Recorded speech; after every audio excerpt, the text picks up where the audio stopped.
To earn respect, you need to speak to your children in a way that they can really hear you and listen to you, right? If you're always coming from a place of lecturing and telling them, just do it because I told you to, there's less of an intrinsic understanding or motivation for doing things. Similarly, on the training floor, like, I'm gonna tell you to be respectful to somebody because you want them to be respectful back to you, right? So when you're home, right, sometimes your kids will say something to you disrespectfully. You can take it personally in the moment and start screaming and yelling, or you can take it as an opportunity to learn and for them to learn how to communicate better.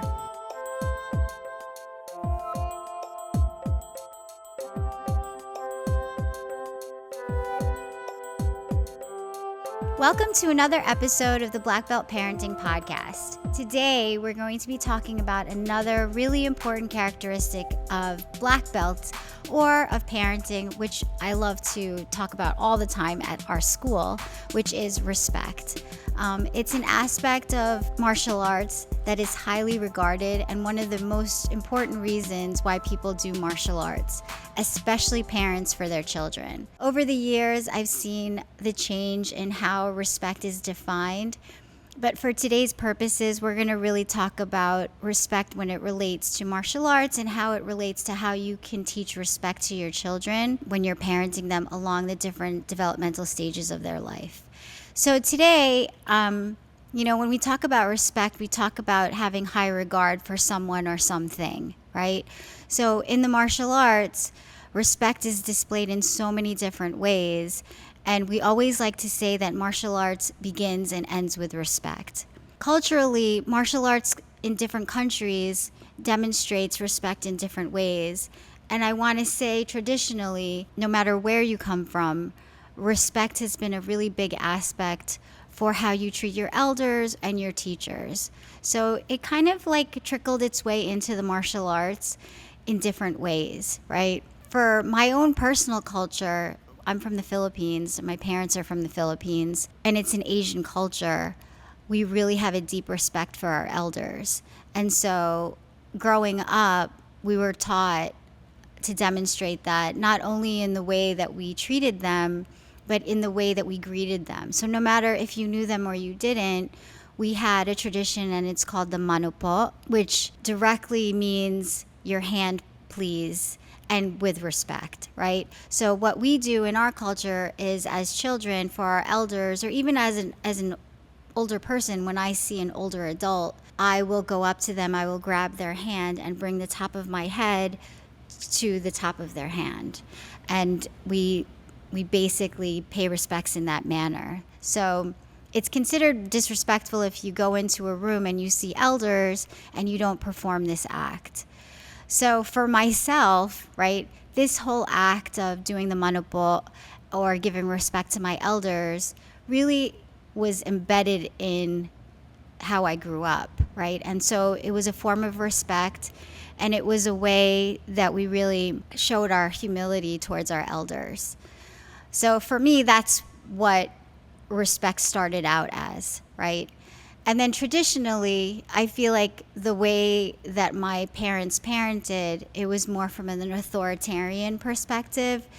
It was, respect was sometimes born out of fear, right? So, and I think a lot of people who have like that traditional background, sometimes respect was developed out of being fearful, right? And so like I'm kind of in the middle ground in the way that I am, because I do have a traditional upbringing, but I'm also raised here in America, and I've kind of seen the trajectory of how respect has evolved. And so I fall in the middle where I do still have those traditional customs, but then I also feel like respect needs to be earned, and I don't want it to come from a place of fear. That's my personal background with respect.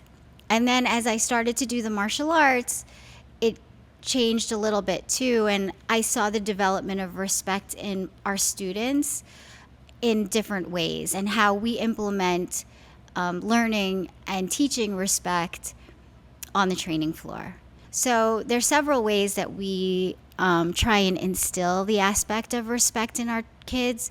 And I want to say that respect is the precursor to discipline. So if you don't have self-respect or you don't have respect for others, then the characteristic of discipline cannot be attained. So they're kind of sisters in that way.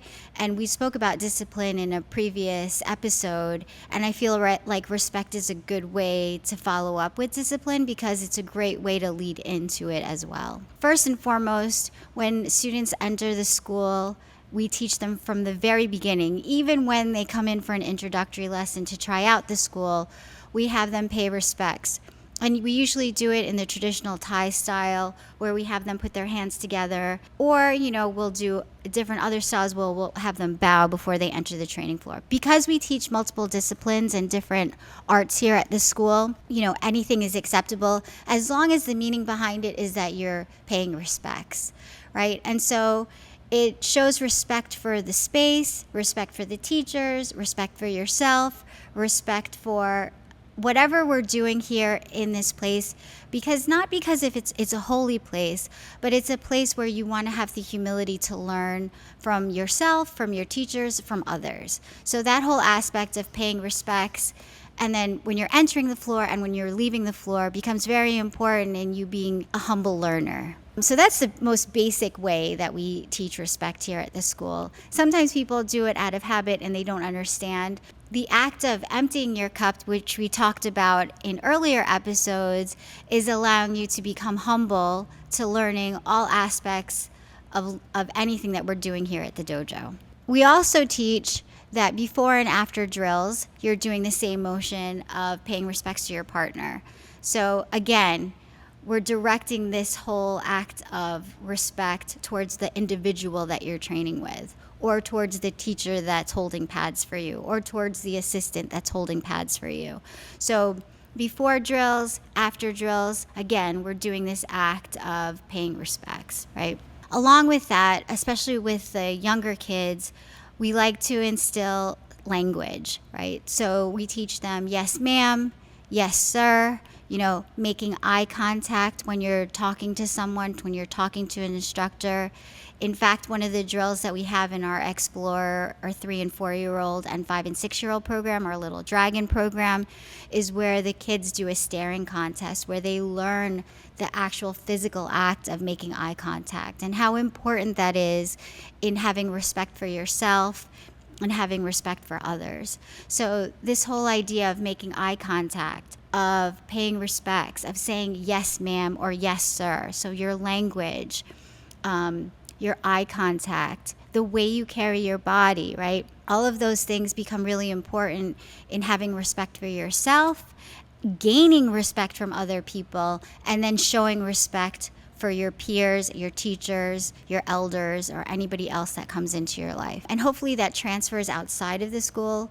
Oftentimes I'll hear students reiterating yes, ma'am, or yes, sir, because they've been so conditioned to do it. And so outside of the dojo, they're performing that language as well. And so that makes me really excited because I think that really garners them respect in the community. Besides that, we like to talk about self-respect, which is self-care. And that's really like taking care of your physical appearance, right? So the whole idea of having the discipline to wear your uniform for every class, having that uniform be clean and crisp and presentable, smelling good, right? It's not just because you want to look good for other people, but it really shows that you have self-respect, right? That you have enough care for yourself that you will take care of your uniform, you'll have a complete uniform, and you'll respect the rules that we have here at the school when it comes to your uniform. And that extends also to your equipment, right? There's a lot of schools out there where they lend out equipment, and we did that early on in our school. And we still do that to a degree, but it's equipment that we can take care of and we can make sure that it maintains its cleanliness. But students who have been with us for a really long time understand that even having that equipment for themselves becomes really important, having respect for your own stuff and understanding that that equipment that you have to have for yourself is yours. You take care of it. You make sure it smells good. You make sure it's maintaining standards of safety, right? And that it fits properly. All those like little things of like taking care of your environment and taking care of your things has a lot to do with your respect for yourself and for everything that you're doing, right? So those are things that we discuss early on in a student's life here at the school. And that goes in line with keeping protocols, right? So all of the rules that we set are for a reason, right? And they help you maintain discipline and help you attain like self-respect and respect for your peers, your teachers, and your environment. So those rules are really important, and we talk about those rules all the time when it comes to discipline and respect. So without that structure, right, these characteristics cannot be attained. Along those lines, and I'm a big proponent of positive communication, right? So how you speak to the students becomes really important in having them respect you. So we said before, like, you really can't become a great teacher unless you get to know your students, right? And how do you get to know your students? Through communication, right? And when you have that development of relationship and communication with your students, you can be sure, for sure, that they will respect you and they will understand that you have a two-way respectful relationship. If you want your student to speak to you respectfully, get to know them, speak to them respectfully, don't talk down to them, right? Speak to them with manners, right? Oftentimes I'll be like, young man, or yes, sir, or ma'am to them as well, because I want them to understand that it's a two-way street. So that communication goes both ways, right? And then when it comes to them being on the training floor, treating their partners, not just their teachers, with respect is very important, right? Getting to know them, making eye contact with them, speaking to them respectfully, right? Those are things that, we emphasize here at the school, from the age of 3 up until people are adults, right? So it's not limited to just young children. I think when you start martial arts, and it should be a practice, that all of these aspects of respect are implemented on the training floor and even off the training floor, right? When you're speaking in conferences or you're speaking to them in the lobby, right? All of those things are really important. I've been doing this for a pretty long time, and I've seen sort of like, the authoritarian type of respect in martial arts. And I've also seen the change in how, respect is thought of in the world. Just like I discussed in the last episode about discipline. People have hard and fast rules about discipline because of how they were parented. And they might have hard and fast rules about respect as well. Some people are really anti, like, why should I respect them if they haven't done anything for me? But I think that it's really important that if you're going to become a learner in martial arts and you're going to engage in a traditional form of martial arts, that you also take on this aspect of respect for your elders and your teachers, even coming in as a beginner. Because what respect does is it gives you that humility to learn, right? So if you don't have that, you're not going to be as open to learning as if you came in here and you're like, wait, let me see what they can show me first before I become open to their learning. You become limited and a little bit closed if you don't come in with this aspect of respect for your teacher or your elders. So there's that little difference in attitude when you come in if you're respectful right off the bat. So it's an ask that, we hope most new learners come in with, right? So just having that respect and understanding that you need to trust a little bit in the training and in the teachers and what they're going to do for you. Because we've been doing this a long time, like, that's a really important aspect in becoming successful in your training and being able to pick up on all the different aspects of training you get here. Not just the kicking and punching, but the character development that comes from training martial arts. One of our teachers is from Thailand. His Arjun Sir Chai Suit, and he's a big proponent of respect, because he believes that the respect will lead to self-discipline and it will lead to your own personal success. So if there's one teacher that we can think of that has really brought that aspect to our school, every time he comes here, because Thailand is so deeply embedded in the aspect of respect, he's brought that to us when we do our training. As Thai boxing has come into sort of Western culture, they've lost a little bit of the respect aspect. And I'm sad to see it, because it's such a big part of training, like when you're paying respects to your partner and you're understanding that the whole act of training or competing is a partnership rather than a competitive, match, then you understand it's a brotherhood, or a sisterhood. So it's this thing of like this respect that he implemented, or that he always implements. He'll give us push-ups if we don't pay respects. He'll make us run extra laps if we don't pay respects. Putting that into our heads really creates this humility of feeling blessed that we're able to do this art, right? And it's not just, trying to hurt somebody. So as this relates to parenting, I think that we can learn a lot from the martial arts. Parents also come in here and they're like, they're so disrespectful. They speak to me in a certain way. I don't want my kids to be that way, and so a lot of parents ask for help when it comes to the aspect of respect. And again, like, if that's your mission with the martial arts, like, that's an awesome way to come in, because if that's the one thing you can get, it will lead you down the line of getting, self-love, right? Respect for the people around you, a great community, and will also lead you to have really great discipline when it comes to you and everything that you do. Similarly to the martial arts, how you can apply this at home is by setting, rules and boundaries, right? As we talked about it with discipline, rules and boundaries are really important. So what is there to respect if you don't set those boundaries? And kids really need to understand, like, there can't be any self-love or love for your environment or love for your things if no one's telling you what the wrong thing is. So that idea of setting boundaries and rules in your home as they develop becomes very important in them learning respect, for you as a parent, and also for their home and for themselves. And this can only be gained through constructive communication, right? So just like we talked about with discipline, right, to earn respect, you need to speak to your children in a way that they can really hear you and listen to you, right?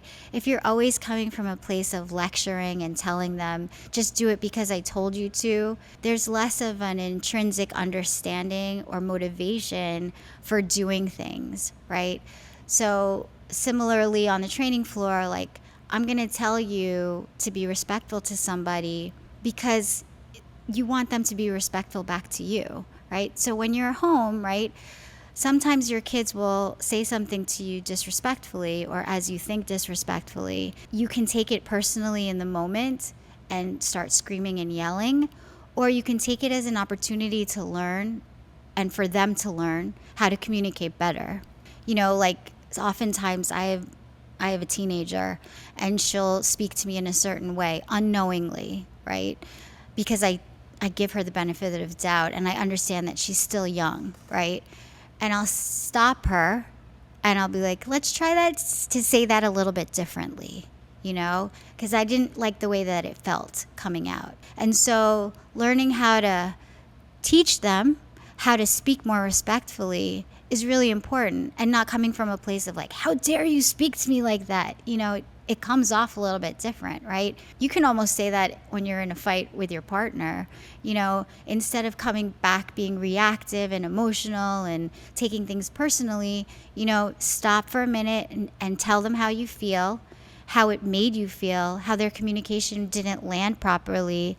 And in that way, they'll gain a little compassion and then start speaking more respectfully. And you can start this really young, I feel like, because I do that with the little kids too. Like, can we say that a little bit better? How would that be said a little bit more kindly? And it takes a few repetitions, but I think that over time, kids understand that, in order to be treated a certain way and to be spoken to rationally, right, you have to act that way too. So they learn how to be respectful through your role modeling and through your teaching, right? So constructive communication, right? Speak to them in a way where they can learn, you know? Of course, be firm, right? Be firm about it and be like, listen, that wasn't kind. You know, make them understand you're still the authority figure, right? That needs respect, but do it in a way that's constructive. The third thing that I'm a little traditional about, and maybe some people don't really like it, is the enforcement of manners. So from a very young age, I taught my kids the please and thank you, you know, and some people don't do it. They just don't feel like, you know, they want to force their kids to say something that they don't understand. But for me, it's just the same thing as me telling the kids to say yes, sir, and yes, ma'am. People don't traditionally do that out in the community, but you know, I like it when I see a young person say yes, sir, yes, ma'am. I find it really empowering, not just for the people that they're speaking to, but for them, right? It makes them look like they have power. It makes them look like they have authority and that they need respect, right? Or they deserve respect. So I feel the same way about please, thank you, you know, all of those things. I think it makes the child more powerful in the community. It makes them more powerful in their communication, and it teaches them that there's a certain way to be out in the world. As young as like 2, you know, when my kids could start talking, it was like please and thank you, like understanding gratitude and understanding the idea of like requesting properly. So, you know, that's something that I think would be really great for all parents to do, and I think it lands on kids really well, and it helps them, you know, socialize better and be out in the world much better. The fourth thing is self-care. So I just talked about this when it came to the kids on the training floor, like keeping a clean uniform, like keeping clean equipment, right? So same thing for your kids at home, right? Stop doing all the things for them. Like stop helping them brush their teeth. Stop helping them put their shoes on. You know, stop doing their laundry, right? Have them start doing all of that self-care early, because it teaches them to care for themselves, you know? And with every mistake comes a learning opportunity. So if they're not doing their teeth brushing properly, right, and then they go to the dentist and they get a cavity, right? Oh boy, I better brush my teeth better, you know? And I know you don't want to have to deal with all of that and the problems that come with it. But those opportunities are a really great way for them to understand, like, listen, if I don't take care of myself, there's consequences. And then as you get older, you know, that becomes bigger, right? Like you get health problems if you don't take care of your physical fitness, right? If you don't eat properly, you'll have a health issue, right? So self-care from the very beginning is really important in teaching the kids how to have self-respect, you know, teaching them self-love. So that, again, is a learning opportunity for them, or a teaching opportunity for you, for them to really have love for themselves. And you role modeling that and showing them, like, I take care of myself too. I have respect for myself. I take care of my body. I take care of what I put in my mouth. That self-respect will transfer to them. Sometimes at home, especially with my youngest daughter, because she's so super disciplined in her practice of ballet, she will model her dad in his practice of stretching, in his practice of forever learning, you know. So it's not so much what he says, but it's so much of what she sees. So all of those things of like how he's taking care of his diet, or how he's taking care of his health, or how I'm taking care of my health, she will automatically sort of, I want to say through osmosis, absorb, right? So the whole idea of role modeling self-care and self-respect is a big deal. Cleaning the house, right? And taking care of the house and their environment and being noticeable about what's going on around them is really important in respecting their world. So not just them, not being so self-focused, but then also looking outward and seeing how they can take care of others is really important in learning respect as well. So respecting, oh my gosh, there's a piece of garbage on the floor. You know, sometimes I'll go through the lobby at the school and kids will be sitting in the lounge doing their homework, and there'll be like wrappers on the floor. And sometimes I'll see like who picks it up and who doesn't, like who notices that and who doesn't. because it's their environment. I know this isn't their home, but it's also a place that they should take pride in and a place that they share with other people. So I want to take notice and I'm like, hey, can you do me a favor and pick that up for me? And then me just saying that will then make them notice it the next time, right? And then they see, oh, I should take care of this place too, right? And so having that respect and the awareness of your environment and the people around you. How about holding the door for the person that's coming in next, right? That's a sign of respect too, right? Noticing those things is also a show of respect. And then finally, the last thing that I didn't mention on the training floor, but I think is really important on the training floor and at home is taking pride in what you do, right? That's a show of respect. So are you going to do your homework sloppy and submit that? Is that okay for you? Are you respecting the work? Are you respecting the teachers?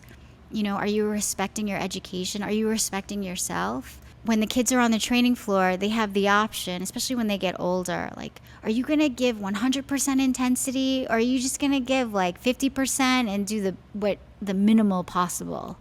Understanding that there's different levels of intensity and, taking pride in every day, every time you come into the school. Like, are you going to give your best or are you just going to coast today, right? Are you proud of the work that you're submitting? Are you proud of the way you demonstrated this technique, right? This is a way to teach respect as well, right? Asking that question, is that what you want to present as yourself? Because that's a representation of you. So this idea of respect, comes out in so many ways, not in just the way you look and the way you present yourself, but in how you give of yourself too. Like, is your work a representation of who you are, right? And if it is, do you want it to be better? Because if you do, then you're going to put in the extra 100% or 110% that you need to do. Again, martial arts begins and ends with respect, right? And I feel like respect can start at home. All those ways that we just talked about are different ways that, you can help teach your children respect. And I think that maybe you guys have extra ideas on how to do it too. So if you want to put in the comments, how to gain respect at home or how you do it, I would love to hear it. But I just wanted to end this episode with paying respects to you as parents, because without you, your kids wouldn't be where they are. And I respect everyone who joined this parenting journey because it's a tough one. And it's one that we all need to kind of give ourselves a pat on the back for. Thank you for joining me for another episode of the Black Belt Parenting Podcast. For more information on this podcast, please log on to blackbeltparentingpodcast.com. And don't forget to subscribe to whatever you're watching or listening to this show on. Don't forget to stay resilient, stay compassionate, and always strive to be the best version of yourself. And keep nurturing those Black Belt parenting skills. The Black Belt Parenting Podcast is produced and recorded by Press Record Studios.